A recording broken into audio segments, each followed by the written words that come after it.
কেমন আছো তোমরা? সঞ্চিতা লাইফস্টাইলের নতুন একটি ব্লগে আমি সঞ্চিতা তোমাদের সবাইকে স্বাগত জানাচ্ছি। আজকে না আমার সব কাজ হয়ে গেছে, তো দাঁড়ো।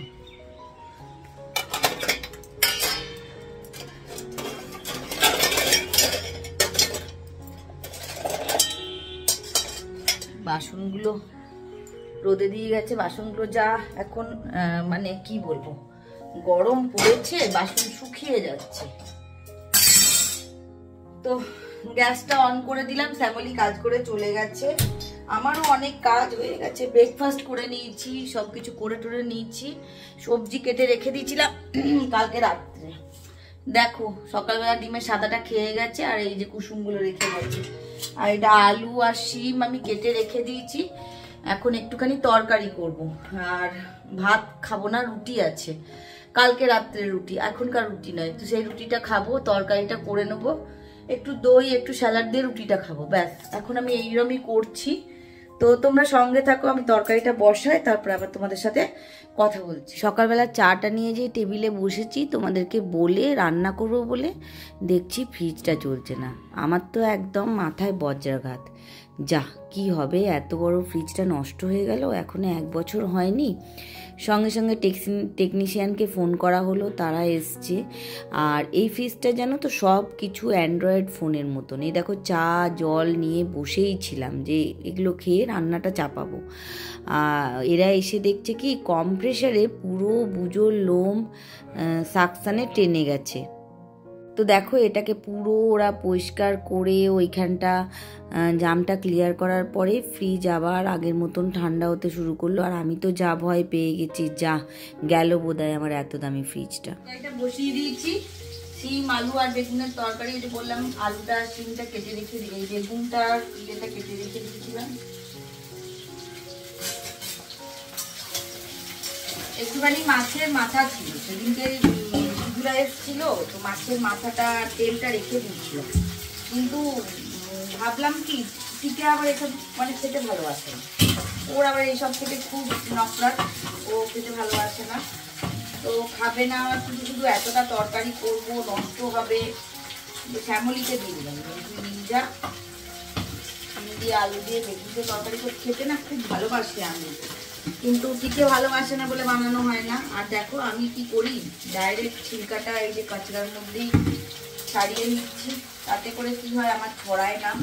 আর তাড়াহুড়োর কাজ, আমি একটু কাজগুলো এমনভাবে করি যাতে আমার ইজি হয়। তাড়াহুড়ো করে কাজ করতে গেলে অনেক ইজি কাজ করে দিতে হয় না। এটা ভাজা হতে হতে আমার আলু কাটা হয়ে যাবে।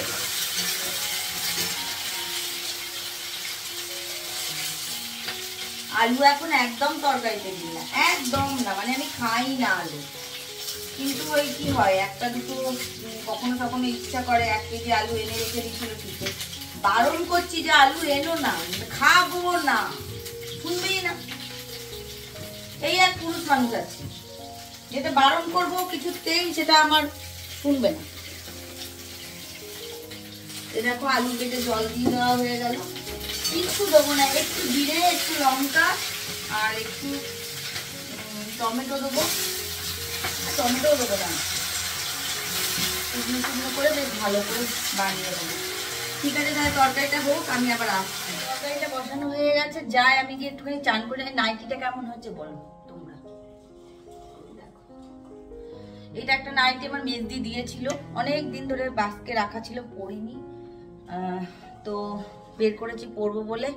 আজকে না ফ্রিজের মিস্ত্রি আসবে, ফ্রিজটা একটুখানি কম গরম হচ্ছে, তো তাড়াতাড়ি করে চানটা করে নিই, তারপরে এসে আবার তোমাদের সাথে কথা বলছি। ওকে, তো সঙ্গে থাকো, দেখতে থাকো ব্লগটা। আর কি বলবো, তরকারিটা চাপিয়ে দিয়েছি, গ্যাস কম করে দিয়েছি, চানটা করে এসে আবার কথা বলছি। চান করে এলাম, এত গরম পড়ে গেছে না, আর বড় হাতা ব্লাউজ পাওয়া যাচ্ছে না, মানে পরা যাচ্ছে না। তরকারিটা এখনো হচ্ছে, দেখলাম ফ্রিজওয়ালা এসে ফ্রিজ ঠিক করে দিয়ে গেছে, কি কি বলেছে না বলেছে দাঁড়াও তোমাদের সঙ্গে একটু পরে শেয়ার করছি। উফ বাবারে, আর পাচ্ছি না কাজ করতে, তো চলো সঙ্গে থাকো, তরকারিটা দেখি।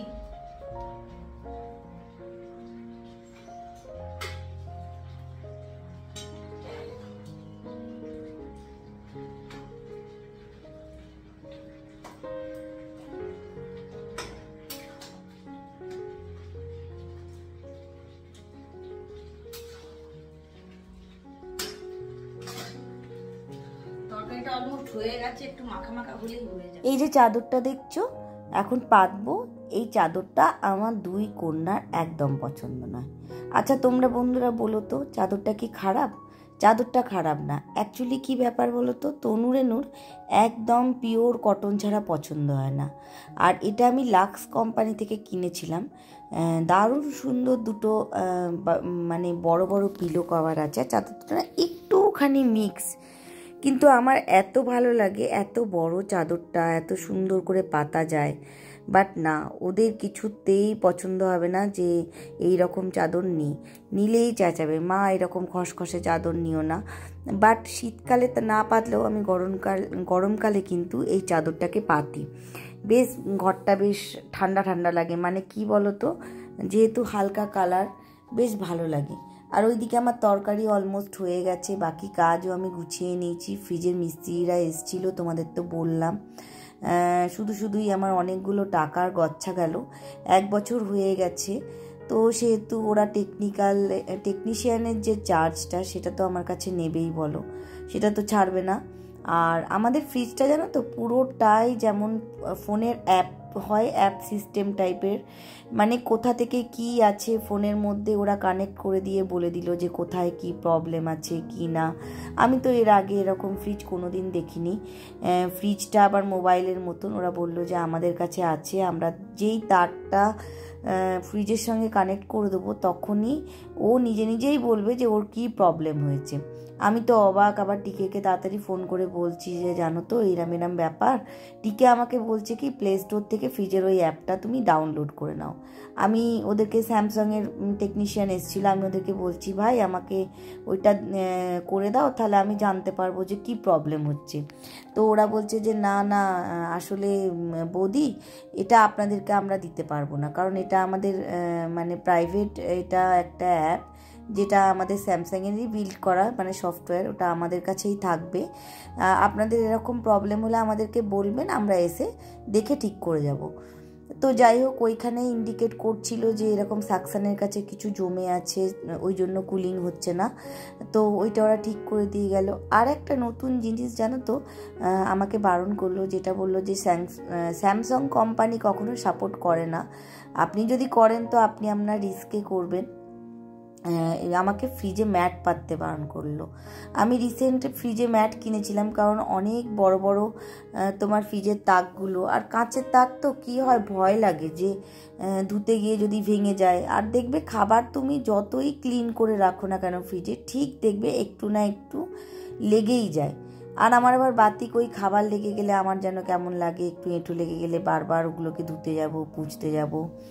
তো যাই হোক, এটাও শিখলাম। তো আমার ম্যাটটা নষ্টই হলো বলতে পারো। আমি অ্যামাজন থেকে বেশ খানিকটা পয়সা দিয়ে ওটা কিনেছিলাম, রেখে দিলাম, অন্য কোথাও পাতার কাজ মানে কাজে লেগে যাবে। আর তোমাদের সঙ্গে কথা বলতে বলতে বিছানাটা পরিষ্কার করে নিজের খাবারটাকে দেখো বেড়ে নিয়েছি। বললাম না রুটি খাবো। আর সেদিনকে শ্রাবন্তীরা বাড়িতে এসেছিলো, অনেকগুলো মিষ্টি নিয়ে এসেছিলো। খানিক মিষ্টি মাকে পাঠিয়ে দিয়েছিলাম, কারণ আমি মিষ্টি খাই না। একটা দুটো রসগোল্লা রয়ে গেছিলো, তো লোভ সামলাতে পারলাম না, রসগোল্লাটাকেও খাবার পাতে নিয়ে বসে গেলাম। মোটামুটি অলমোস্ট সব কাজ আমার হয়ে গেছে, এবার খেয়ে একটুখানি দুপুরবেলা আমি গড়াবো। তো বলেছিলাম না একটা জিনিস রান্নাঘরের জন্য অর্ডার করেছি, দেখো এসে গেছে। আমি ভেবেছিলাম বোধহয় জোড়াওয়ালাই আসবে, কিন্তু জোড়াওয়ালা আসেনি, তোড়াওয়ালা এসছে। একে জুড়তে হবে, টিকে জুড়বে এখন বসে বসে। জানি না কেমন হবে, দেখতে হবে। আমি লোকটাকে বললাম জুড়বে, তারপর আবার রিটার্ন দেওয়ার জন্য আবার খুলবে জিনিসটাকে, যদি কারোর পছন্দ না হয়। বলছে হ্যাঁ, এরকমই এসছে। আছি ও জুড়ুক, তারপর তোমাদেরকে দেখাচ্ছি। আর এইসব কাজ হলে ওর যা মাথা গরম হয়, টিকের পারলে ওই ডান্ডা দিয়ে আমার মাথায় মেরে দেয়, যেটা কি পারলে ওটাই করে ও, কিন্তু পারছে না। সরি টু সে, কিচ্ছু নেই, শুধু নাট দিয়ে দিয়ে জুড়ে দেওয়া।